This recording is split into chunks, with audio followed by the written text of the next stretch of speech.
Cùng có phanh tăng trống hơi bị độc đắc, cùng có động cơ mạnh và kích thước lớn hàng đầu phân khúc, cùng là những chiếc xe nhập khẩu và có nỉ ở mặt ghế. Hai mẫu xe thú vị mà chúng ta so sánh ở video lần này là Nissan Almera và Honda City. Quyết định cuối cùng tất nhiên là nằm ở trong tay của các bạn, những người trực tiếp ký hợp đồng mua xe có những trải nghiệm thực tế gần gũi và xác thực sẽ luôn luôn có ở ghế ấp. Và đây là hành trang không thể thiếu của các bạn trước khi bước tới đại lý. Vì các bạn biết đó, đôi khi đến đại lý chúng ta sẽ chỉ được lái xe thử khoảng 1-2 km.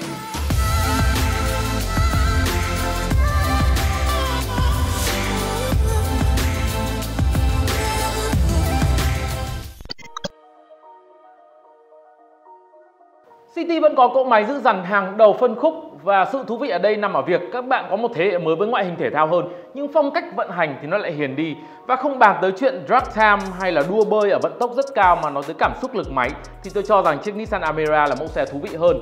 Một điểm cũng rất hay ho khác là về mặt lý thuyết động cơ i3 sẽ có mức độ ổn định tự nhiên thua so với động cơ i4, nhưng thực tế vận hành thì cả về độ rung lẫn tiếng ồn chiếc Almera đều thể hiện tốt hơn đáng kể. Các bạn sẽ để ý tới một điểm, đó là vòng tua trên 3.000 vòng một phút, chiếc Nissan Almera sẽ mang tới cảm xúc dễ chịu hơn so với tiếng máy khá ồn ào của Honda City.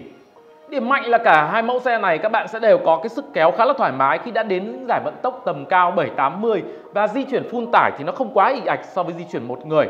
Và cuối cùng nói về mức tiêu hao nhiên liệu thì mức ăn uống rất kham khổ của chiếc Almera quả thật là rất khó so sánh. Anh em fan của Vios sẽ chắc chắn thích đoạn này, và nếu các bạn biết ai là fan của Vios thì tôi sẽ dừng lại khoảng 3 giây để các bạn đi gọi người đấy. 1, 2, 3. Chiếc xe rất tai tiếng của nhà Toyota thực tế với tôi là mẫu xe có hệ thống treo tốt nhất phân khúc B. Vị trí thứ nhì đều thuộc về Honda City và Nissan Almera. Với Honda City thế hệ mới các bạn có một hệ thống treo mà đã bớt cứng sốc và tăng cường mức độ thấm dao động. Chiếc Nissan Almera cũng là kiểu như vậy, nhưng sẽ có một điểm so sánh ở đây, đó là khi di chuyển lên vận tốc 120 km/h trên đường 5B, Almera sẽ là chiếc xe mà ít mang lại cảm giác cưỡi sóng nước so với Honda City. Cách âm sẽ là hai chữ mà khi nhắc tới những người sở hữu Honda City chắc chắn là nổi da gà. Nhưng đừng lo, ở thế hệ mới Honda City đã cải thiện rất nhiều ở khoản này rồi. Trước kia thì phải nói rằng chạy chiếc City tôi có một cảm giác như xe bị thủng gầm, còn bây giờ thì gầm đã kín hẳn trở lại. Almera lại là chiếc xe có cảm giác cách âm dễ chịu hơn. Một điểm cuối cùng mà tôi nhắc các bạn đó là dưới 1 tỷ thì anh em đừng bao giờ tìm cảm xúc cách âm tốt làm gì, sẽ là một sự lãng phí về mặt thời gian. Có một thành ngữ là vật khinh hình trọng, ý nói rằng vẻ bên ngoài không quan trọng bằng nội dung ý nghĩa ở bên trong, nhưng ở Việt Nam thì phải là ngược lại, vật trọng hình khinh. Đặc biệt đúng với thế giới xe hơi, khi các bạn tiếp cận với xe thì thường những mẫu xe to con được đánh giá là mẫu xe đắt tiền và mang lại nhiều giá trị hơn. Điểm này thì City và Almera đều đặc biệt thành công, chúng mang tới một cái dáng vẻ bề thế hoành tráng. Và mặc dù sở hữu trục cơ sở lớn hơn nhưng chiếc Almera lại có cái phần quan sát ở phía bên ngoài nó không được đàn anh như Honda City. Và đôi khi tôi thấy rằng sẽ rất là hợp lý khi đặt chiếc City cạnh chiếc Kia Cerato hay Kia K3 vì dáng vẻ bên ngoài của chúng sẽ gần như là bằng nhau. Không gian cũng là một điểm mạnh rất đáng kể tới của hai mẫu xe này. Chúng đều có hàng hai cực kỳ rộng rãi, mặc dù thiết kế bên trong không quá rỗng, không quá hõng hẽnh và đơn giản. Rồi nói về mặt thẩm mỹ thì tôi biết rằng đó là một phạm trù rất cá nhân, nhưng rất khó để nói được là hai mẫu xe này có nội thất không hấp dẫn. Chúng đều toát lên một cái vẻ gì đó hiện đại và giá trị tốt so với phân khúc B. Nói về mặt trang bị thì cả City và Almera đều không giống các mẫu xe hạng B khác cho lắm, khi chúng có một số trang bị được coi là thụt lùi, ví dụ như phanh tang trống. City thì ghế pha nỉ, còn Almera là ghế nỉ hẳn luôn. Một số thứ mà tôi cho rằng nó không ảnh hưởng quá nhiều tới việc vận hành nhưng ảnh hưởng tới cảm xúc của người mua xe. Tuy vậy, đánh đổi lại, City cũng có một số những cái trang bị khác thú vị mang tới cảm xúc dễ chịu.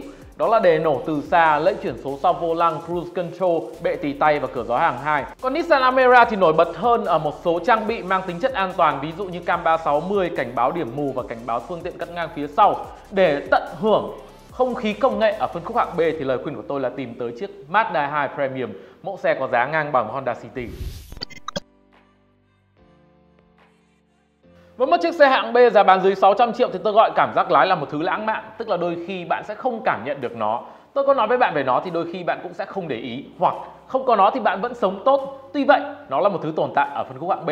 Thậm chí các nhà sản xuất xe hơi họ còn khá quan tâm tới lĩnh vực này và cải thiện rất nhiều. Nói ví dụ như chiếc Honda City vào năm 2017 có một cái cảm giác lái tốt hơn hẳn so với chính City 2016. Và Nissan Almera cũng vậy, một chiếc xe có cảm giác lái rất cách mạng so với chính chiếc Nissan Sunny trước đây.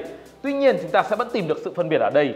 Chiếc Nissan Almera là mẫu xe có cảm giác lái mượt mà nhưng nó hơi nhẹ, mức độ truyền đạt tốt nhưng sự sống động và sắc nét thì không bằng Honda City. Ở đây thì có lẽ chiếc Honda City đâu đó thừa hưởng được bản chất xe đua của chiếc Honda Civic chăng?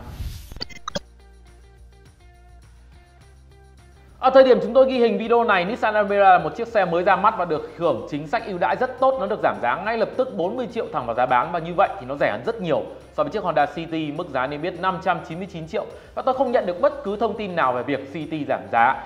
Đây cũng là hai mẫu xe hết sức đáng chú ý khi chúng đều là thế hệ mới trong bối cảnh mà những chiếc như là Toyota Vios hay Mazda 2 đều là những mẫu xe đã có tuổi. Nhiều anh em xem những video như này của chúng tôi sẽ comment theo kiểu là xem video của ông này bực mình, xem xong không biết xe nào hơn. Và như thế tức là video của tôi thành công. Các bạn xem video mà không bực mình, tức là video này nó mang tính chất quá dĩ hòa vi quý. Và như vậy nó sẽ là một sự lãng phí về mặt thời gian của các bạn. Các bạn cần phải bực mình để từ đó suy xét xem thực sự là mình mong muốn gì ở một chiếc xe hơi. Và các bạn buộc phải có một tâm lý hết sức vững vàng, biết mình thực sự muốn gì thì xem những video như này mới có giá trị, còn không nó sẽ là một sự lãng phí về mặt thời gian. Cảm ơn anh em đã cùng chúng tôi dành thời gian trong một video head on gián tiếp. Đây là một dạng video mà chúng tôi nói lại về hai mẫu xe chúng tôi đã thực hiện đánh giá rất chi tiết rồi. Các bạn có thể tìm kiếm thêm thông tin về Nissan Almera, Honda City bằng cách gõ từ khóa tên xe cộng GearUp để xem video đánh giá full về hai mẫu xe này. Hẹn gặp lại các bạn ở một video khác của GearUp.